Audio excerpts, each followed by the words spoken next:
I'm Phil DiCollegiero. I'm the Executive Director of the Amesbury Chamber of Commerce, and you are joining us for one of our Behind the Brick Wall episodes. This is a program that we built with Faulkner Commercial Group and Mountaintop Landscaping, where they, along with our friends from Amesbury Community Television, take us on an adventure behind the brick wall of Amesbury businesses to learn more about the businesses here in our community and the people who operate them. Speaking of business owners, we have Janet Faulkner, who's taking us on yet another adventure to meet with some pretty interesting businesses today. This will be really fun. This will be the epitome of being behind the brick wall. So today we're going to 6 Chestnut, to the Trades Mill, and we're going to speak to 2 very different business owners there, and we're going to find out more about them and about what they've got for businesses behind the brick wall. So this is really exciting because I know that a few episodes ago we checked out Cedar Street Studios. Right. This is almost like the sister project where we're going into the Trades Mill, right, which is co-owned by the folks who own 14 Cedar Street Studios, Barbara Lorenz, and her son, Ben Becker, right, who owns BLB Custom Building. But we're also going to check out Zach Field Drum and Music, which is an Amesbury resident who... They're both Amesbury residents that have their businesses right here in Amesbury, so it's going to be great. I'm excited. So my guess is that we're going to check out Zach Field first? Zach Field first, correct. Let's go check him out. Great.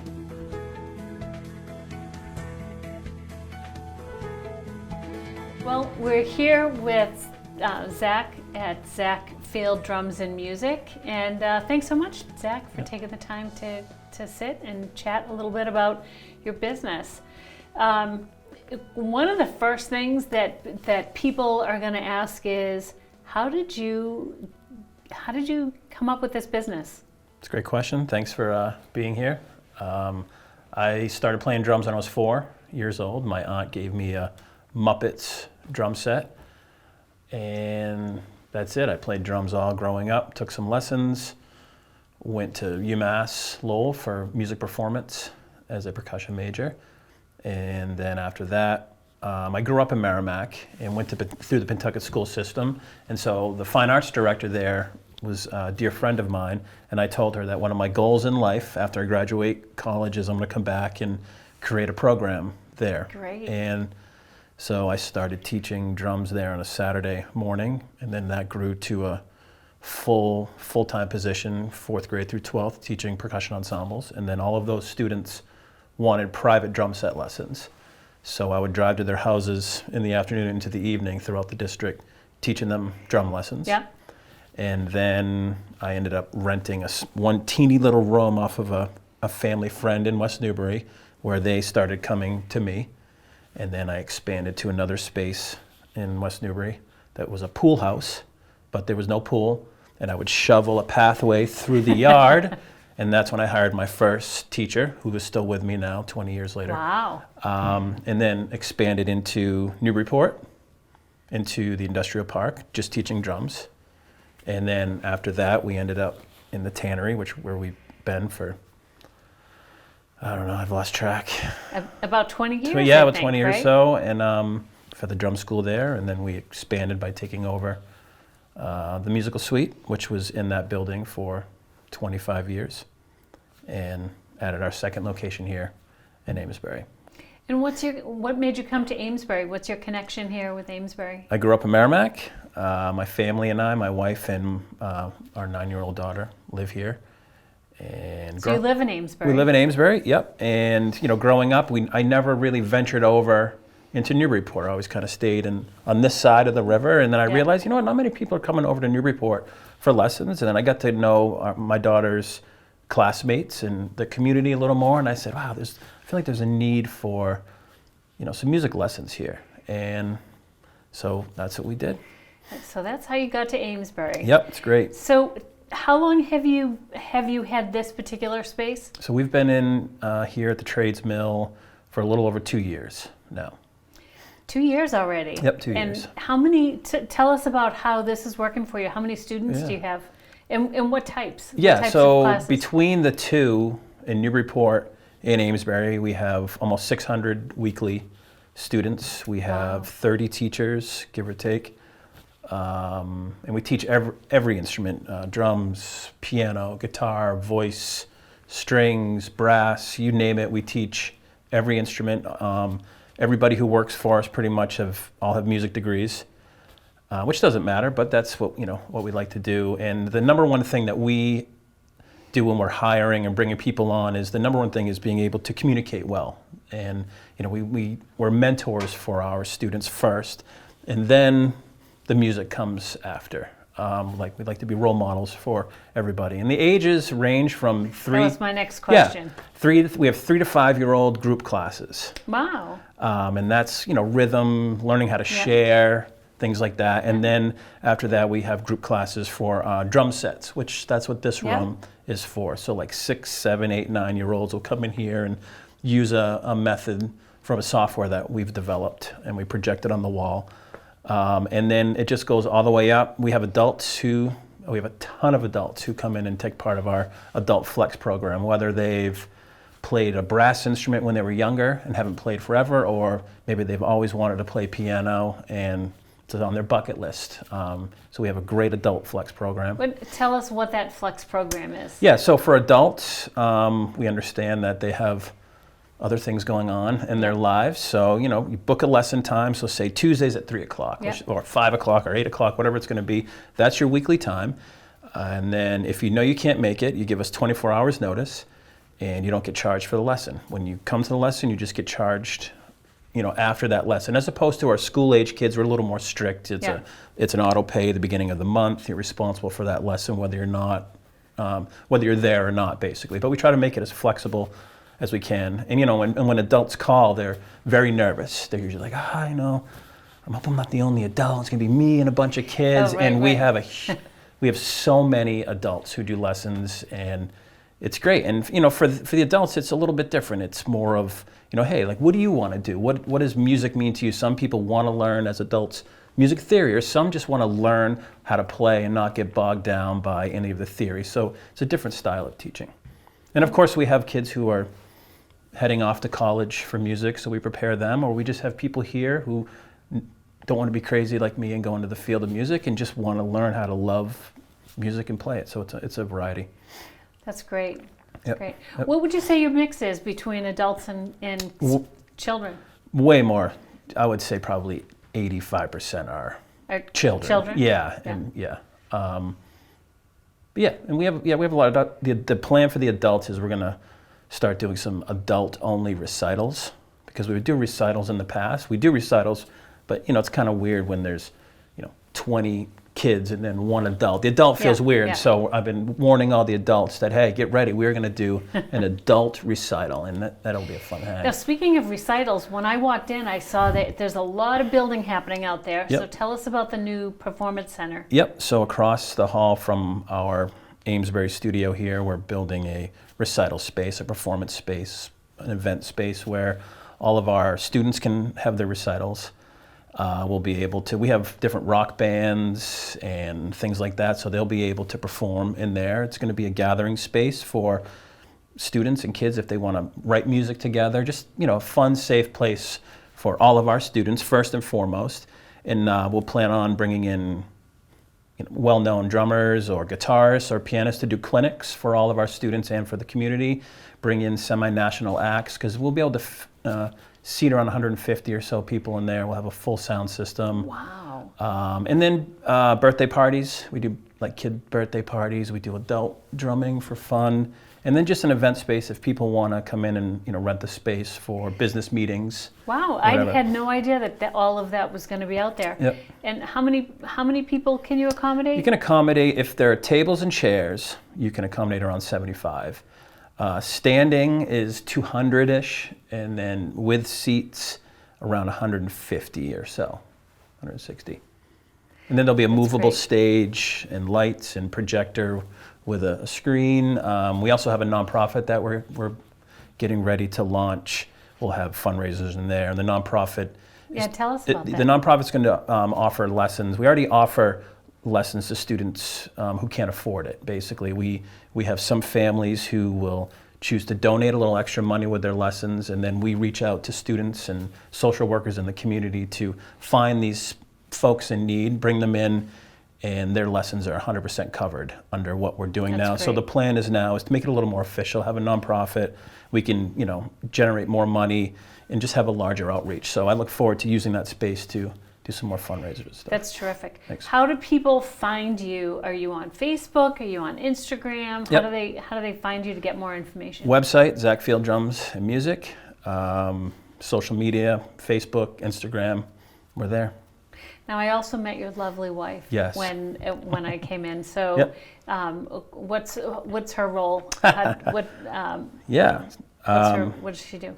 She is an equal owner of the business. Obviously, I started the business, and then for 15. She said you like to talk more, though. I do talk more. Yeah, she was in healthcare at Mass General for about 15 years, and then we just wanted a little change of life, have a little better quality of life. So right before the pandemic, she left Perfect her timing. job, and we have to have our own health insurance at that point, and then the world shut down. But Right. her job here is she helps run all the day-to-day schedules here in Amesbury. She is, I'd like to say, the human resources. She adds a nice touch that us guys who've been running, us musicians who've been running this, we just see it a little differently. So she helps with the aesthetics here, and just a really nice perspective of a mother's perspective on situations, because we are That's dealing and great. managing a lot of parents and kids, and so Yeah.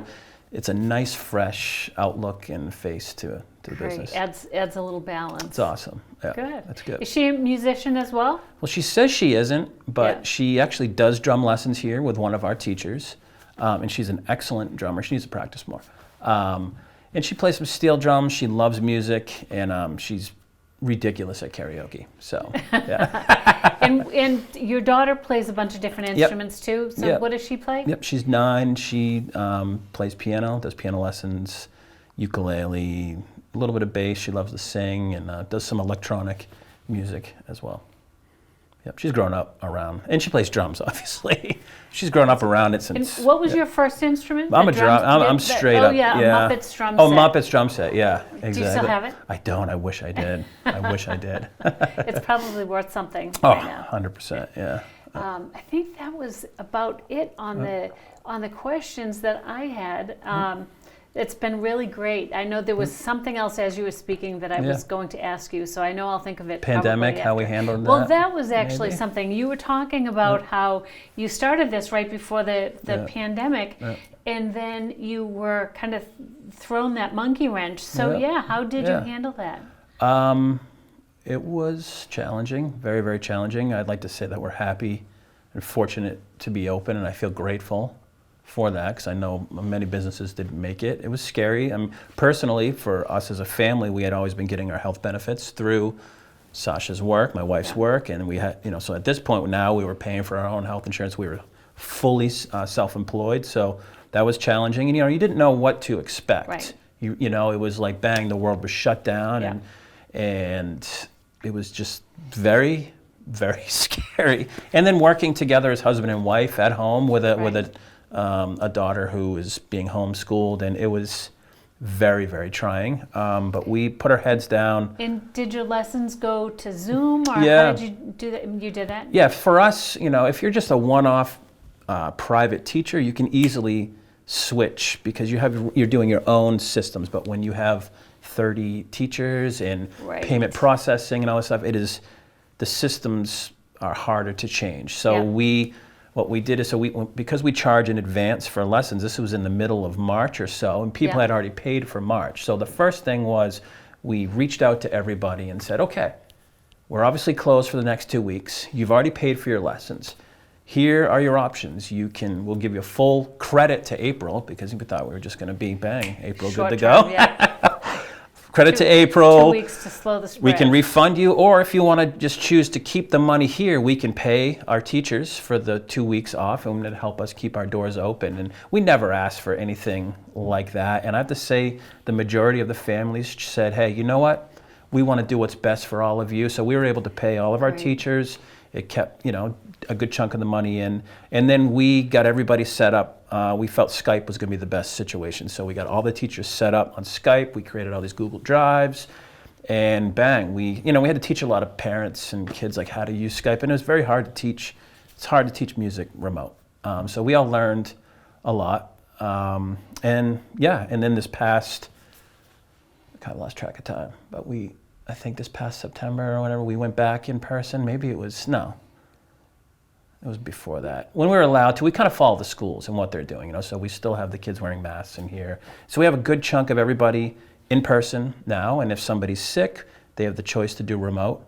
On a snow day now, we can just, instead of it being a total loss. So there's some really great. So now you've added some different options to your process. Yep, and we're just rebuilding all of our groups basically because we haven't been able to have a lot of our, we have steel drum ensembles and our pre-K classes are trying to, build up again. But we are lucky to be here, and it's awesome. Well, we're very happy to have you in Amesbury. Yeah, thank you. That's for sure. Thank you. And I'm really glad that we got to sit down and meet, and I got Likewise. to meet Sasha. So thanks so much. Yeah, appreciate it. Thank you. I'm psyched that we just got to meet Zach. It was great. So what I like, Janet, is Zach, so he's a Merrimack native. He moved to Amesbury. He had the school in Newburyport that he originally opened and said, I want to open up a school here. And this is he's the epitome, we used that word earlier, the epitome of a solid Amesbury business owner where he's like, I want to give back. I don't know how much he dove in with you behind the scenes, but our entire summer program. A lot. It's so interesting. Yeah. The school he built, but I don't think people realize the generosity behind the scenes our entire summer program, every Thursday night, in June, July, and August, we had a live performance in the amphitheater, and that was because of Zach. I don't know anything about bands. We didn't Zach talk about that coordinated today, so that's interesting. I didn't know that. It would not have happened. I don't have taste in music. Amesbury, you don't want me picking the bands. Fortunately, Zach and his wife Sasha did, and I'm really excited that we have that type of resource and that passionate type of entrepreneur here in Amesbury. They're an amazing couple. They have a great family, and their program is phenomenal. They have over, as everybody will see, they have over 30 teachers, and they have over 600 students between Newburyport and Amesbury. So it's they're a huge asset to Amesbury, and I don't know that many people know that they're there, tucked away on Chestnut Street. Hopefully they get some more students out of this. They might need a third space. They may. So my guess is we didn't even have to leave the inside of this building for our next episode, or our next segment, right? Right. So who are we seeing? We're seeing, I think, Ben Becker, right? Ben Becker, and he runs and oversees the trades mill and has done the fit-ups over there, and also owns BLB Construction, or BLB Construction. Custom building. So Ben's on our board of directors, but he's also really active with our economic development committee too as a chamber. So I'm excited. I always say that I'm excited, but it's exciting to go behind the brick wall. It's a lot of fun. Let's go check out Ben.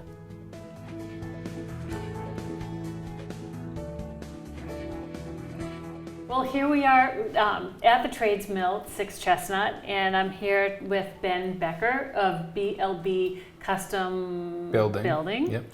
And I have been fascinated to walk around and see some of the businesses that are here in the Trades Mill. So tell me a little bit, or tell the audience a little bit about how this came to be and about what you've got here. Right. So back in 2018, we had an office actually across the street at 11 Chestnut at CI Works. Yep. And my mom called me one day, Barbara Lawrence, and she said, I have this, I'm thinking about buying the building across the street from you. And I looked out our window at the time, and I was like, you're out of your mind, because that building needs so much work. And obviously, me being in construction, I knew how much was involved and how much the dollar signs that were involved. So basically, she was like, well, I'm going to do it anyway, with or without you. And I said, well, I guess I don't have a choice then. So we were looking to expand, and we needed a shop and our office, and it would be ideal to have it all in the same place. So we jumped in, feet first, or head first, really, and purchased the building, and then just begun renovations right away. it's been a process. It's really evolved. And I did have the opportunity to meet and interview your mother. So I heard her talking about how she had purchased the Cedar Street building, and she talked about how this came about. Yeah. So it's a great story. It is, yeah. She bought Cedar Street, I think, like over 15 years ago, and she got a really good deal on it, and it needed so much work, more than this place, and it had environmental issues, and it was just littered Right. with problems. But she was unfazed by the challenges, and now she's at 100% occupancy, and she's doing great. And then, so I guess that gave her the It was perfect. the courage impetus to do this, yeah, right? impetus to buy another building. So Great. yeah. Well, what we've seen so far today here is pretty remarkable. So tell us a little bit about what you do in your business. Yeah, so my company is BLB Custom Building, and so we did pretty much all of the design and building in Tradesmill. So all of the tenant build-outs we did, and every tenant has different needs. So it was really a challenge, like the Zach Field Drums and Music. Yep. They're like, we need soundproof booths, and I didn't even know what soundproofing was or how to achieve it. But we ended up just doing a lot of research and figuring out how to make individual soundproof booths that he could teach his students in. So Great. Yeah. And is that so? Now that's now that's a skill that you learned that you could do for someone else that maybe isn't in this building. If somebody needed to soundproof something. Correct. Yeah, Okay, and good just to know. working in old commercial mill buildings has presented its own challenges that I wasn't familiar with. So Great. it was definitely a lot of challenges. So it was a learning curve. Definitely a learning curve compared to residential. And how much square footage do you have in this building? There's 50,000, but it's spread out along, like, I think there's 4 buildings, and there's like a connector between the two, so it's really spread out. Whereas my mom's building on Cedar Street is 3 stories, and it's just a big rectangle. Yeah. So this one is just spread out, more first floor space, which is nice. But yeah, there's a lot of great tenants. We have a couple marketing companies. We have It's an interesting mix. an interesting mix. There's a lot of makers. There's a lot of like craftspeople, and then there's also a lot of just office space for small businesses. So I've seen architects and an engineering company, and then Zach Field and music, Yep. right? Who else is here? There's a light industrial I saw down there that makes molds, right? yeah, so they make it's Bold Makers, the company, and they make molds for the marijuana industry and other industries. I think they have like Jelly Belly and a bunch of other companies that they've done work for. But they're a very niche business, and they're thriving right now. And so they have one of the biggest spaces in our building at 6,000 square feet. The other company that moved in about over a year ago is M Cacao, and so they're a chocolate artisan chocolate company, and they have quite the operation down the hall from us. So they're making high-end chocolates, and they're selling them direct to consumer, and it's a pretty cool operation down there. So That's great. yeah. Very interesting. Yeah. So tell us about your business and what works here. I know you've got a couple of offices here, so tell us about what you do here. Yeah, so we obviously got the best pick for the offices. We wanted This is a nice office. Yeah, front and second floor, so we have the view. And but my business, once we moved across the street, we renovated our office and we made it what we wanted.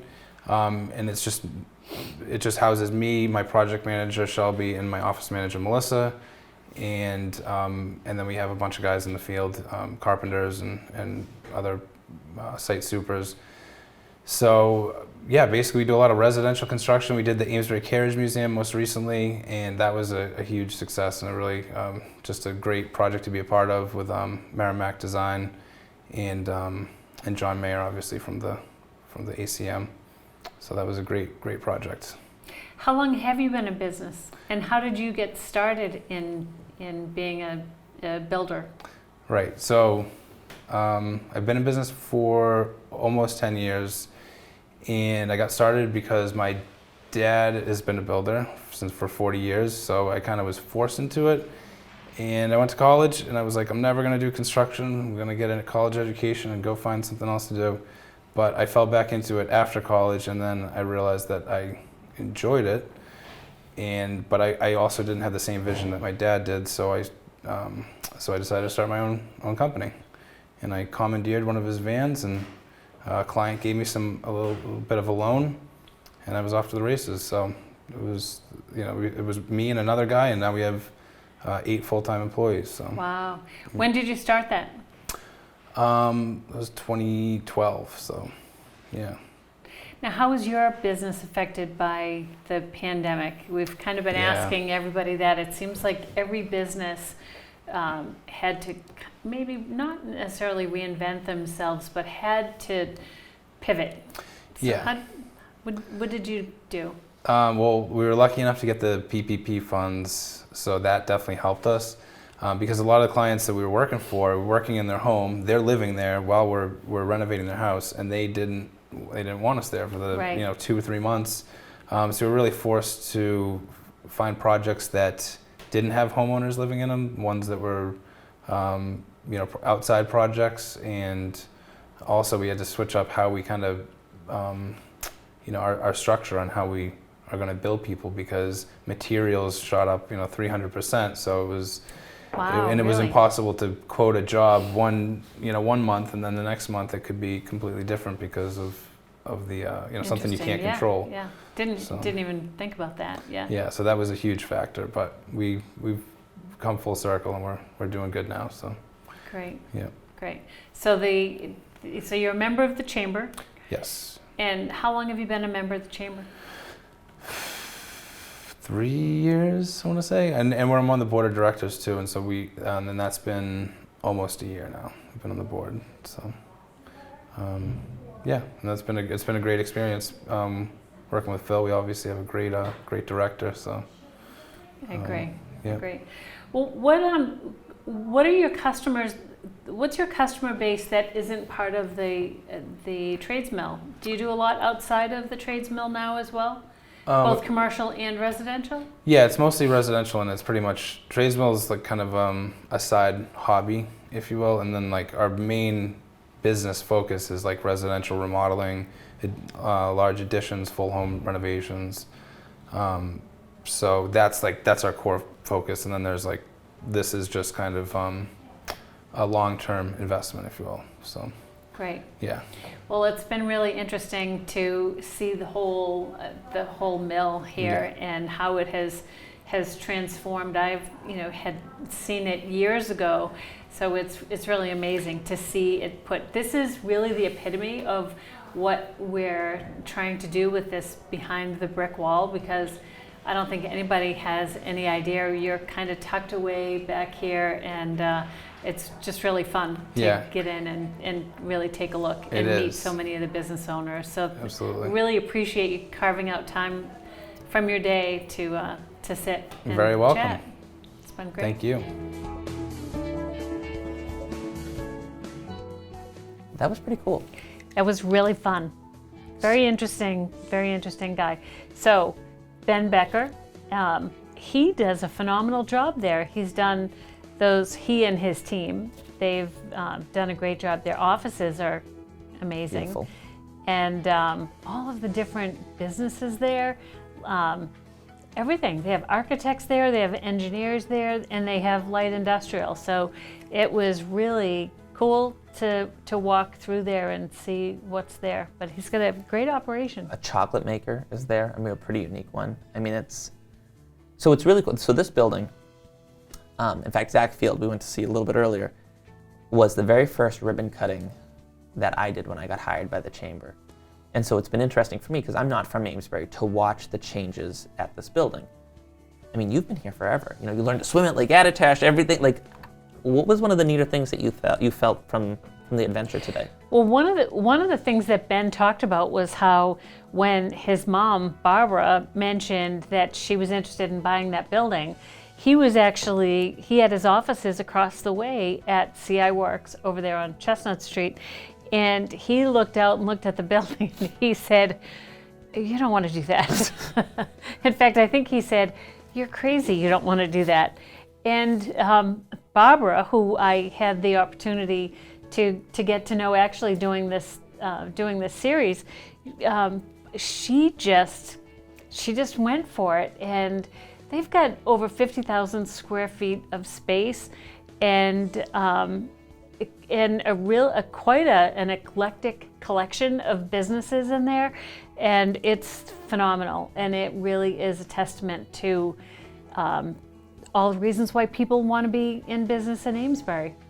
It's great. It was really fun. I love our downtown, but when you go up that portion of Chestnut Street, you really appreciate the entrepreneurial corridor that Chestnut Street has become between That's that exactly mill what it space. is. It's an entrepreneurial corridor right there.